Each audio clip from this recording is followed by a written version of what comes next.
Please to watch it and enjoy learning physics.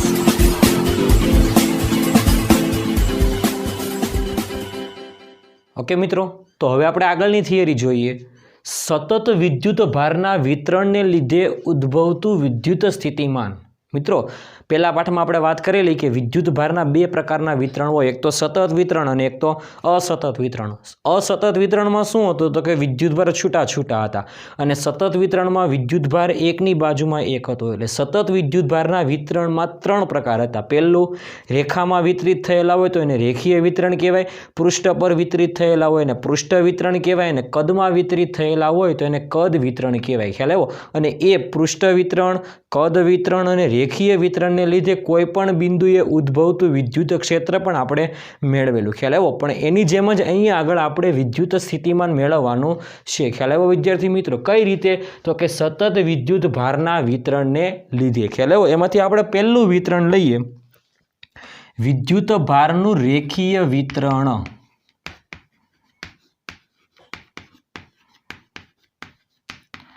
રેખીય વિતરણને લીધે ઉદ્ભવતું વિદ્યુત સ્થિતિમાન મેળવવાનું છે. રેખીય વિતરણને લીધે ખાસ યાદ રાખજો. ઓકે, ચાલો તો આપણે એક વિદ્યુત ભારના રેખીય વિતરણને ધ્યાનમાં લઈએ. આને આપણે વાય અક્ષ કહીએ અને આને આપણે એક્સ અક્ષ કહીએ. ખ્યાલ આવ્યો આ વસ્તુમાં? ઓકે, આને યામ પદ્ધતિનું ઉગમ બિંદુ O કહીએ અને અહીંયા આગળ આપણે વિદ્યુત ભારનું રેખીય વિતરણ દર્શાવી દઈએ. જો આ રીતે. અને આના ઉપર વિદ્યુતભાર રેખામાં સતત રીતે વિતરિત થયેલો છે. ધન વિદ્યુતભાર. તો ધન વિદ્યુતભારના રેખીય વિતરણને કારણે આપણે P બિંદુએ, આ જે બિંદુ છે ને એને નામ આપી દઈએ P બિંદુએ. P બિંદુએ વિદ્યુત સ્થિતિમાન કેટલું છે તે મેળવવાનું છે અને P બિંદુનો સ્થાન સદિશ છે R કહી દઈએ. ખ્યાલ આવ્યો આ વસ્તુમાં વિદ્યાર્થી મિત્રો? ઓકે, રેખીય વિતરણને લીધે આપણી પાસે રેખીય ઘનતા હતી. રેખીય ઘનતાની સંજ્ઞા હતી લેમ્બડા ઇઝ ઇક્વલ ટુ વિદ્યુતભાર Q અપોન લંબાઈ L. તો રેખીય ઘનતાની સંજ્ઞા થશે લેમ્બડા ઇઝ ઇક્વલ ટુ સૂત્ર આવશે Q બાય L. ખ્યાલ આવ્યો વિદ્યાર્થી મિત્રો? ઓકે, હવે આપણે એમાં કામ કરતા હતા કે જે રેખા ઉપર વિદ્યુતભાર હોય ને એમાંથી એના ઉપર સૂક્ષ્મ ખંડ લેવાનો અને એ ખંડને લીધે P બિંદુએ સ્થિતિમાન કેટલું, પછી બાજુના ખંડને લીધે, પછી બાજુના ખંડને લીધે, આવા ઘણા બધા ખંડોને લીધે P બિંદુએ સ્થિતિમાન મેળવવાનું અને બધાનો સરવાળો કરવાનો છે. તો સેમ એના જેવી જ થિયરી થશે. અહીંયા આગળ આપણે dl લંબાઈનો સૂક્ષ્મ ખંડ લઈએ. ખ્યાલ આવ્યો? આ dl લંબાઈનો સૂક્ષ્મ ખંડ લઈએ અને એ સૂક્ષ્મ ખંડ પર રહેલા dq જેટલા વિદ્યુત ભારને લીધે, આના ઉપર જે વિદ્યુત ભાર હોય ને એ dq જેટલો વિદ્યુત ભાર હોય તો dq જેટલા વિદ્યુત ભારને લીધે P બિંદુએ કેટલું સ્થિતિમાન મળશે તે મેળવવાનું છે. ખ્યાલ આવ્યો વિદ્યાર્થી મિત્રો? તો આ જે સૂક્ષ્મ ખંડ છે ને એ સૂક્ષ્મ ખંડનો સ્થાન સદિશ કહી દઈએ R1. કારણ કે પહેલો ખંડ છે, બીજા ખંડનો સ્થાન સદિશ R2, ત્રીજા ખંડનો સ્થાન સદિશ R3. ખ્યાલ આવ્યો આ વસ્તુમાં? ઓકે, તો અહીં કહી શકાય કે અહીં સૂક્ષ્મ dl લંબાઈના ખંડ પરનો વિદ્યુત ભાર લેમ્બડા ઇઝ ઇક્વલ ટુ વિદ્યુતભાર સૂક્ષ્મ dq લંબાઈ dl. તો dq બાય dl. તો બોલો સૂક્ષ્મ ખંડ પરનો વિદ્યુતભાર dq is equal two lambda into dl. ખ્યાલ આવી ગયો આ વસ્તુમાં વિદ્યાર્થી મિત્રો? ઓકે, તો આ સૂક્ષ્મ વિદ્યુત ભાર પરનો શું હતો?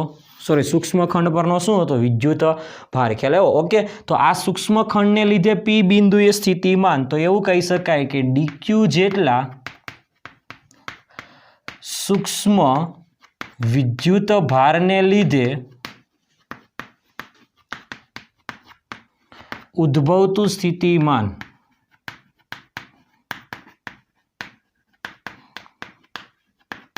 ડીવી ઇઝ ઇક્વલ ટુ કે ક્યુ એટલે ડીક્યુ અપોન અંતર, અહીંયાથી આટલું અંતર કેટલું, આખું આરમાંથી R1 બાદ કરી દેવાનું એટલે માનાંકમાં સદિશ R માઇનસ સદિશ R1. ખ્યાલ આવ્યો વિદ્યાર્થી મિત્રો? ઓકે, તો આ સૂક્ષ્મ ખંડને લીધે હતું. આવા સૂક્ષ્મ ખંડોને લીધે ઉદ્ભવતા સ્થિતિમાનનો સરવાળો કરવાનો એટલે સમગ્ર લંબાઈ પર રહેલા વિદ્યુત ભારને લીધે પી બિંદુએ સ્થિતિમાન આપણને મળશે. તો આવું કહી શકાય, આમ સમગ્ર રેખીય વિતરણને લીધે પી બિંદુએ ઉદ્ભવતું સ્થિતિમાન capital V is equal to સંકલન ડીવી. શું કે તો કે સંકલન ડીવી એટલે કે ડીક્યુ અપોન માનાંકમાં સદિશ R માઇનસ R1 સદિશ. ખ્યાલ આવ્યો આ વસ્તુમાં? ઓકે, ક્યાં સુધી સંકલન કરવાનું તો કે રેખા સુધી. તો આને કહેવામાં આવે રેખીય ઘનતા એટલે રેખા પરનું સંકલન. તો આને કહેવામાં આવે રેખા સંકલન. ખ્યાલ આવ્યો વિદ્યાર્થી મિત્રો? ઓકે, તો આ સમીકરણ જે બન્યું એ સમીકરણમાં ડીક્યુની વેલ્યુ મૂકી શકાય લેમ્બડા ઇન્ટુ ડીએલ. તો આવું સમીકરણ બને વી બરાબર રેખા પરનું સંકલન કે ડીક્યુ એટલે લેમ્બડા ઇન્ટુ ડીએલ અપોન માનાંકમાં સદિશ R માઇનસ સદિશ R1. ખ્યાલ આવ્યો વસ્તુમાં વિદ્યાર્થીમાં? આઈ પણ કહી શકાય, અહીંયા આર આઈ કહી દઈએ ને તો આઈ પણ કહી શકાય. તો અહીંયા આગળ આપણે આર આઈ લખવો હોય ને તો આર આઈને કહેવામાં આવે પૃષ્ઠખંડ પરનો સ્થાન સદિશ. જ્યાં આર આઈ એટલે પૃષ્ઠખંડ પરનો સ્થાન સદિશ અને આર એટલે પી બિંદુનો સ્થાન સદિશ છે. ખ્યાલ આવ્યો વિદ્યાર્થી મિત્રો આ વસ્તુમાં? ઓકે, તો આ હતી આપણી રેખીય વિતરણ પર એટલે વિદ્યુત ભારના સતત વિતરણ, પણ રેખા પરના સતત વિતરણને લીધે ઉદ્ભવતું વિદ્યુત સ્થિતિમાન હતું. ખ્યાલ આવ્યો વિદ્યાર્થી મિત્રો? આપણે પૃષ્ઠ વિતરણ પર જોઈએ. પૃષ્ઠ વિતરણ માટે આપણે વાત કરીએ તો કે યામ પદ્ધતિના ઉગમ બિંદુથી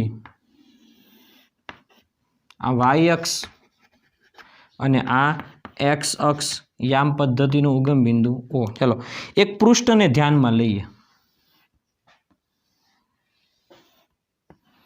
અને આ પૃષ્ઠ પર વિદ્યુત ભારનું સતત વિતરણ છે. પૃષ્ઠ પર સતત વિતરણ હોવાથી આને કહેવામાં આવે પૃષ્ઠ પરનું સતત વિતરણ. પૃષ્ઠ વિતરણને લીધે ઘનતા આવશે પૃષ્ઠ ઘનતા આવશે. કઈ ઘનતા આવશે? પૃષ્ઠ ઘનતા. અને આ પૃષ્ઠ જે છે એનો સ્થાન સદિશ આપણે કહી દઈએ, સોરી, આ પૃષ્ઠને લીધે પી બિંદુએ જે વિદ્યુત સ્થિતિમાન મેળવવાનું છે એ સ્થિતિમાનનો સ્થાન સદિશ આપણે કહી દઈએ આર છે. ખ્યાલ આવ્યો આ વસ્તુમાં? ઓકે, ચાલો આ પૃષ્ઠ પર વિદ્યુત ભારનું સતત વિતરણ છે એટલે પૃષ્ઠ ઘનતા આવે પૃષ્ઠ ઘનતા સિગ્મા બરાબર વિદ્યુત ભાર ક્યુ ભાગ્યા ક્ષેત્રફળ. ખ્યાલ આવ્યો આ વસ્તુમાં? ઓકે, ચાલો તો સૌ પ્રથમ કામ એ કરવાનું કે આ પૃષ્ઠના નાના નાના ખંડ લઈ લેવાના અને એ ખંડમાંથી કોઈ એક ખંડને કારણે પી બિંદુએ ઉદ્ભવતું સ્થિતિમાન મેળવવાનું. આવા એક ખંડ, બીજો ખંડ, ત્રીજો ખંડ, આવા સમગ્ર પૃષ્ઠ પરના ખંડને લીધે ઉદ્ભવતું સ્થિતિમાન મેળવવાનું. ખ્યાલ આવ્યો? એમાંથી આપણે આટલો ખંડ લઈએ. ખ્યાલ આવ્યો? આ ખંડનો સ્થાન સદિશ છે આપણે કહી દઈએ આર આઈ. હમણાં કીધેલો ને પૃષ્ઠનો સ્થાન સદિશ આર આઈ, તો ખંડનો સ્થાન સદિશ આર આઈ. તો આ પૃષ્ઠનો જે ક્ષેત્રફળ છે એ ક્ષેત્રફળ છે ડીએ જેટલું અને એના ઉપર જે વિદ્યુતભાર છે ડીક્યુ જેટલો સૂક્ષ્મ વિદ્યુતભાર છે. ખ્યાલ એવા વસ્તુમાં? ઓકે, તો કે ડીએ જેટલા પૃષ્ઠખંડ પર ડીએ જેટલા સૂક્ષ્મ ખંડ પરનો વિદ્યુત ભાર મેળવવા માટે પૃષ્ઠ ઘનતા સિગ્મા બરાબર સૂક્ષ્મ વિદ્યુતભાર ડીક્યુ અને ક્ષેત્રફળ ડીએ. તો ડીક્યુને સૂત્રનો કરતા બનાવો તો સૂત્ર આવશે સિગ્મા ઇન્ટુ ડીએ. ખ્યાલ આવ્યો આ વસ્તુમાં? ઓકે, ચાલો તો આ સૂક્ષ્મ વિદ્યુતભારને કારણે પી બિંદુએ વિદ્યુત સ્થિતિમાન મેળવવું છે તો અહીં કહી શકાય કે અહીં ડીક્યુ જેટલા સૂક્ષ્મ खंडने लीधे पी बिंदु पासे उद्भवतु स्थितिमान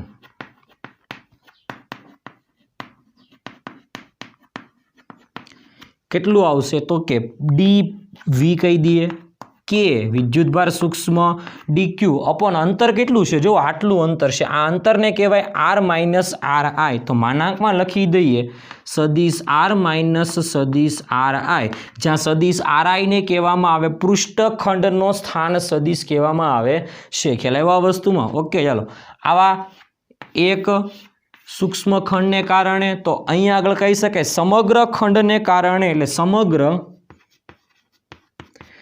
पृष्ठ परना विद्युत भार ने लीधे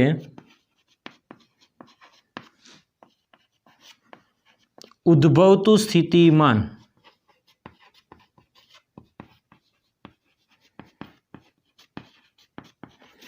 V बराबर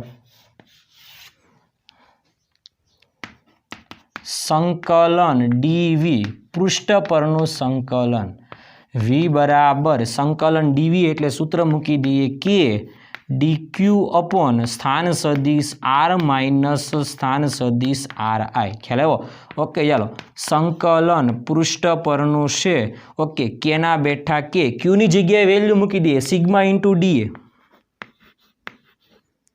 अपॉन स्थान सदिश आर माइनस स्थान सदिश आर आई ख्याल आव्यो तो आ हतुं स्थितिमान वी पृष्ठ परनु स्थितिमान ख्याल आव्यो आ वस्तु तो आवुं कही शकाय के पृष्ठ वितरण ने लीधे विद्युत भारनुं सतत वितरण छे पृष्ठ पर पृष्ठ वितरण ने लीधे विद्युत स्थितिमान आ रीते मेळवी शकाय छे ख्याल आव्यो ओके आगळ जोईए आपणे विद्युत भारनी कद घनता विद्यार्थी मित्रों कद घनता एटले समग्र कदमां विद्युत भार सतत रीते वितरित थयेलो होय ओके धारो के एक आपणी पासे आ कद छे अने आ कदमां समग्र रीते धन विद्युत भार पथरायेलो छे समग्र कदमां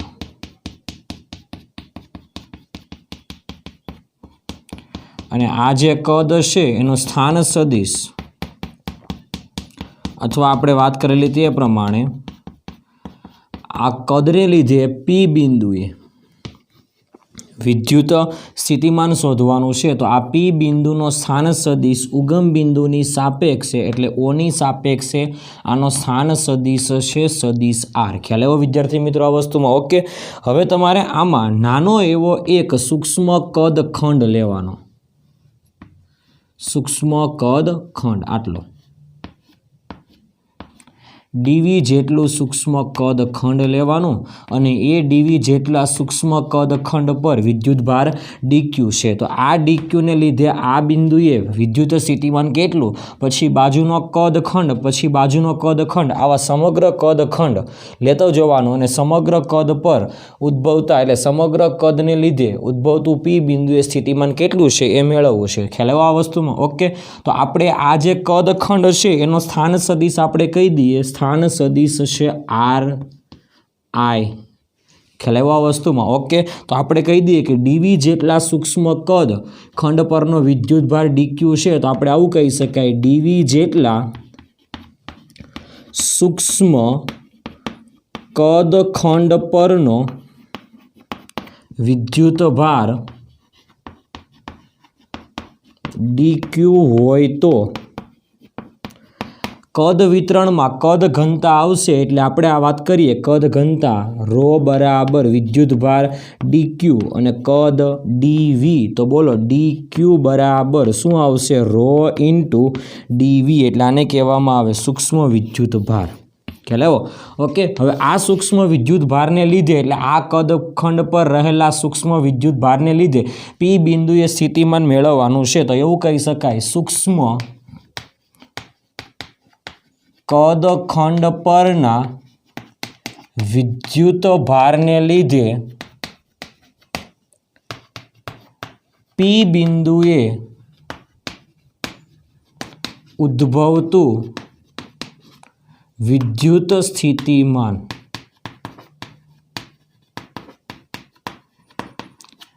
dV इज इक्वल टू के વિદ્યુત ભાર ક્યુ અપોન અંતર, અહીંયાથી આટલું અંતર કેટલું, ટોટલ આરમાંથી આર આઈ બાદ કરવાનો, એટલે માનાંકમાં સદિશ આરમાંથી સદિશ આર આઈ બાદ કરી દેવાનો. ખ્યાલ આવ્યો? એટલે આ સૂક્ષ્મ કદ ખંડ પરના વિદ્યુત ભારને લીધે ઉદ્ભવતું સ્થિતિમાન છે. ખ્યાલ આવ્યો? તો હવે કહી શકાય કે સમગ્ર કદ પરના વિદ્યુત ભારને લીધે ઉદ્ભવતું સ્થિતિમાન